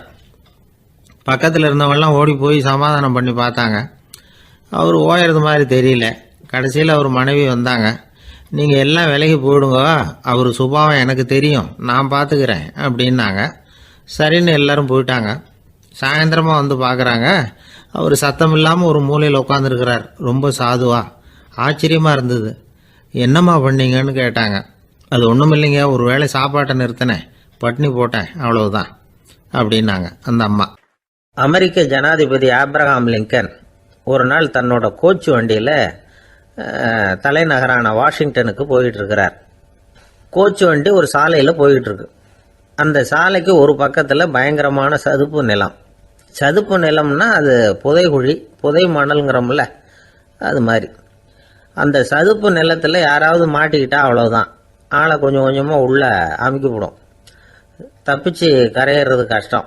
அப்படிப்பட்ட நிலம் அது. ஆப்ரஹாம் லிங்கன் ஏதோ ஒரு முக்கியமான அரசாங்க வேலையாக போயிட்டு திரும்பி வந்துகிட்டு இருக்கிறார். அதனால் அந்த சமயத்தில் அவர் விலை வசந்த ஆடைகளை அணிஞ்சிருக்கிறார். அப்படி அவர் அந்த கோச்சு வண்டியில் வந்துக்கிட்டு இருக்கிறாரு. அந்த சமயத்தில் ஒரு காட்சி அவர் கண்ணில் பட்டுட்டுது. என்ன தெரியுமா? ரோட்டுக்கு பக்கத்தில் இருந்த சதுப்பு நிலத்தில் ஒரு இளம் பன்றி குட்டி சிக்கிக்கிட்டு தவிச்சிக்கிட்டு இருக்குது. பரிதாபமாக கத்திக்கிட்டு இருக்குது. அதை பார்த்தார் லிங்கன். அவருக்கு இன்னும் மாதிரி ஆயிட்டுது. உடனே வண்டியை நிறுத்த சொன்னார். கீழே இறங்கினார். தன்னோட விலை வசந்த ஆடைகளை பற்றி லட்சியம் பண்ணவே இல்லை. தனக்கே ஆபத்து வரலாம்ங்கிறத பற்றியும் கவலைப்படலை. தான் ஒரு குடியரசுத் தலைவருங்கிறத பற்றியும் அவர் நினச்சி பார்க்கல. நேராக அந்த சதுப்பு நிலம் பக்கமாக போனார். அந்த சேத்துல இறங்கி பன்றிக்குட்டியை காப்பாற்றி கரைக்கு கொண்டுட்டு சேர்த்துட்டார். அதுக்கப்புறம் நிம்மதியாக கோச்சு வண்டியில் ஏறி வெள்ள மாளிகைக்கு சேர்ந்தார். ட்ரெஸ்ஸு உடம்பு பூரா சேரு சகதி. பார்க்குறவங்களுக்கெல்லாம் ஆச்சரியமாக போச்சு. அவங்களுக்கு ஒன்றும் புரியல. இவர் நேராக ட்ரெஸ்ஸு மாற்றிக்கிறதுக்காக போனார். கோச்சு வண்டி ஓட்டிகிட்டு வந்தவங்கிட்ட போய் எல்லாரும் கேட்டாங்க என்ன ஆச்சு அப்படின்னு. அவர் வர்ற வழியில் நடந்த விவரத்தை சொன்னார். ஆப்ரஹாம் லிங்கனுடைய இந்த இறக்க குணத்தை எல்லாரும் பாராட்டினாங்களாம், புகழ்ந்தாங்களாம். ஆனால் இதுக்கு லிங்கன் என்ன பதில் சொன்னார் தெரியுமா? தயவு பண்ணி இந்த புகழ்ச்சியான பேச்சையெல்லாம் ஒதுக்குங்க, அதெல்லாம் வேணாம். அந்த சின்ன பிராணி சகதியில் மாட்டிக்கிட்டு துடிச்சிக்கிட்டு இருந்தது. அதை பார்த்தேன். உடனே என்னுடைய இதயத்தில் ஒரு முள்ளு தைச்சது மாதிரி ஒரு உணர்வு. அந்த முள்ளை பிடுங்கி எறிஞ்சேன், அவ்வளவுதான். உண்மையில் அந்த பிராணிக்கு நான் உதவினேங்கிறத விட எனக்கு ஏற்பட்ட இன்னலை போக்கிக்கிட்டேன் அப்படிங்கிறது தான் உண்மை. அதுதான் பொருத்தம். அப்படி இருக்கிறப்போ இதில் புகழறதுக்கு என்ன இருக்குது அப்படின்னாரு ஆபிரகாம் லிங்கன். எவ்வளவு யதார்த்தமான வார்த்தைகள் பாருங்க. இந்த காலத்தில் நம்மளையும் பல பேர் அப்படி உண்டு. நீச்சல் தெரியாத ஒரு ஆள் தண்ணியில் இறங்கிட்டான். தண்ணி ஆழம்ங்கிறது அப்புறமா தான் தெரிஞ்சுது. தத்தளிக்க ஆரம்பிச்சுட்டான். வாழ்னு கத்துறான். கரையில் நின்றுட்டு இருந்த ஒருத்தர் இதை பார்த்தார். உடனே அவருக்கு இதயத்தில் முள்ளு தைச்சது மாதிரி ஒரு உணர்வு. உடனே குபீர்னு தண்ணியில் பாஞ்சார். அவரை காப்பாற்றி கரைக்கு கொண்டுட்டு வந்து சேர்த்தார். இதை பார்த்துக்கிட்டு இருந்த இன்னொருத்தர் காப்பாற்றின அந்த ஆளை பாராட்டி புகழ்ந்தார். என்ன புகழாதீங்க சார் அப்படின்னார் அவர். ஏன்னு கேட்டார் இவர். நான் அந்த ஆளை ஏன் காப்பாற்றினேன் தெரியுமா? அவன் நேற்றுக்கு என்கிட்ட 300 ரூபா கடன் வாங்கியிருக்கிறான்.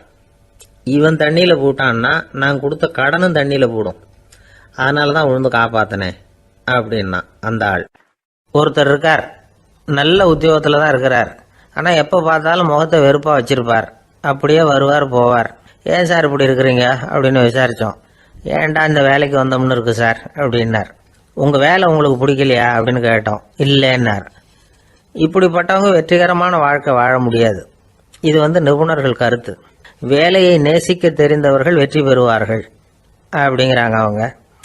எந்த துறையாக இருந்தாலும் சரி, அந்த துறையில் வெற்றிகரமாக இருக்கிறவங்கள விசாரித்து பாருங்கள். எனக்கு என்னுடைய வேலை ரொம்ப பிடிக்கும் அப்படின்னு சொல்கிறவங்களாக தான் இருப்பாங்க. அப்படி இருந்தால் தான் அது வெற்றிகரமாக இருக்க முடியுது அவங்களால. ஒருத்தனுக்கு பிடித்தமான பொழுதுபோக்கே அவனுடைய தொழிலாக இருந்துட்டுதுன்னா அவனை மாதிரி கொடுத்து வச்சவன் வேற யாரும் இல்லை அப்படிங்கிறார் பெர்னாட் ஷா. ஒரு தடவை மன்னர் ஹுமாயூன் உயிரை தண்ணீர் முண்டு ஊற்றுகிற தொழிலாளி ஒருத்தர் காப்பாற்றினாராம் அந்த ஹுமாயூன் உயிரை. உடனே மன்னர் கேட்டிருக்கார், உனக்கு என்ன வேணும்னாலும் கேளு தரேன், உயர் பதவி வேணுமா அப்படின்னு கேட்டாராம். மன்னா, மக்களின் தாகம் தீர்க்கக்கூடிய இந்த பணியை விட உயர்ந்தது உண்டா அப்படின்னாராம் அந்த தொழிலாளி. அவரால் அவருடைய வேலையை நேசிக்க முடிஞ்சுது. அதனால் மகிழ்ச்சியாக இருக்க முடிஞ்சுது. நாமெல்லாம் அப்படி இல்லை. வேலை கிடைக்கிற வரைக்கும் கிடைச்சா போதும் அப்படின்னு இருக்கோம். கிடைச்சதுக்கப்புறம் ஏன்டா இந்த வேலைக்கு வந்தோம்னு ரொம்பவும் அழுத்துக்குவோம். சரி, நாம் இருக்கிற இடத்துல நாம் வெற்றிகரமாக இருக்க வழி உண்டா அப்படின்னா உண்டுன்னு சொல்கிறாங்க. அதாவது மன இயல் நிபுணர்கள் இருக்கிறாங்க இல்லையா, அவங்க அதுக்கு முக்கியமாக 6 வழிகள் சொல்கிறாங்க. நீங்கள் ஒரு அலுவலகத்தில் வேலை பார்க்குறவரா அப்படின்னா இதை கேளுங்க. அதாவது உங்கள் மேலதிகாரி எதிர்பார்ப்புக்கு தகுந்த மாதிரி உங்கள் வேலை இருக்குதா? அப்படி இல்லைன்னா முதல்ல உங்கள் வேலையின் தரம் உயரணும். உங்களுக்கு மேலே கீழே வேலை பார்க்குற பணியாளர்கள்கிட்ட நல்ல விதமாக பழகிறீங்களா? அந்த உறவு முறையில் ஏதாவது குறை இருந்தால் அதை கண்டுபிடிச்சி சரி பண்ணுங்க. நம்பிக்கைக்கு உரியவர் அப்படின்னு நீங்கள் பேர் எடுக்கணும். நீங்கள் எடுக்கிற முடிவு நல்ல முடிவாக தான் இருக்கும் அப்படின்னு அடுத்தவங்க சொல்லணும். உங்கள் தோற்றத்துக்கு முக்கியத்துவம் கொடுங்க. இது மனம் உடல் ரெண்டும் சம்மந்தப்பட்டது. அதனால் மனசையும் ஆரோக்கியமாக வச்சுருக்கணும், உடம்பையும் ஆரோக்கியமாக வச்சுருக்கணும். உங்களுடைய நிர்வாகம் செயல்படுற விதத்தை நல்லா புரிஞ்சு வச்சுக்கணும். உங்களுடைய நிர்வாகம் இப்போ ஒரு காரியம் செய்யுதுன்னு வச்சுங்க, ஏன் அப்படி செய்யுது, எதுக்காக அப்படி செய்யுது, அதனுடைய குறிக்கோள் என்ன, அது நீடிக்கிறதுக்கு காரணம் என்ன, இதையெல்லாம் தெரிஞ்சுக்கணும். சிரிப்புக்கு வஞ்சகம் பண்ணக்கூடாது. நல்லா சிரிக்கணும், அப்போ தான் அது திரும்ப கிடைக்கும். கடந்த கால தோல்வியை பற்றி கவலைப்படக்கூடாது. முதலாளி விருப்பம் தெரிஞ்சு நடந்துக்கிறது நல்லது தான். அதுக்காக காக்கா பிடிக்கணுங்கிற அவசியம் இல்லை. உங்களுக்கு ஒரு பொறுப்பான வேலை கிடைக்குது, உடனே சத்தம் குழப்பம் அப்படின்னு சூழ்நிலையை இறுக்கமாக ஆக்கிடக்கூடாது. எந்த சூழலையும் இயல்பாக கையாளக்கூடியவர் அப்படிங்கிறத காட்டணும். இதெல்லாம் உங்கள் துறையில் நீங்கள் வெற்றி பெற நிபுணர்கள் சொல்கிற யோசனைகள். இவ்வளவு விவரமும் சொல்லிவிட்டு ஒருத்தரை பார்த்து கேட்டோம், இப்போ சொல்லுங்க, நீங்கள் செய்கிற வேலை உங்களுக்கு பிடிச்சிருக்குதா அப்படின்னோம். ரொம்ப ரொம்ப பிடிச்சிருக்குது அப்படின்னார். சரி, என்ன செஞ்சிட்டு இருக்கிறீங்க அப்படின்னு கேட்டோம். சும்மா தான் இருக்கிறேன் அப்படின்னார் அவர்.